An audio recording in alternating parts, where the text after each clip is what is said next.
பிரியமான பரிசுத்த தோழமை செய்த உறவுகளே, நம்மளா நம்ம சுயமுயற்சியில எல்லாத்தையும் செஞ்சு போறோம். கடைசியில சுயமுயற்சியில செஞ்சது வெற்றி அடையலைன்னா உடனே ஆண்டவர் மேல குறை சொல்லிடுறது. ஆண்டவர் ஏன் இப்படி பண்ணிட்டாரு அப்படின்னு சொல்லிட்டு எந்த ஒரு காரியத்தையும் செய்யும் போதும் ஆண்டவர்கிட்ட ஃபர்ஸ்ட் அனுமதி கேட்கணும், ஆலோசனையும் கேட்கணும். அவர் இதை செய்யும் சொன்னா மட்டும்தான் செய்யணும். நம்மளா ஒண்ணு நினைச்சுக்கிட்டு நம்ம நினைச்சதையெல்லாம் ஆண்டவர் செய்ய சொல்றாரு அப்படிங்கிறதா நாம செஞ்சோம்னா அதுல தோல்வியை தான் பார்க்க முடியும். மாம்சம் ஆவியை காட்டிலும் அதிகமா சிந்திக்கும், ஆனா வெற்றி அடையாது.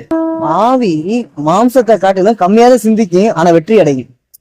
அத தேவனுடைய திட்டமும் தேவனுடைய அந்த ஞானத்தினுடைய அடையாளமும். லேட்டா வந்தாலும் லேட்டஸ்டா கிடைக்கிறத தேவனுடைய எல்லா திட்டங்களும்.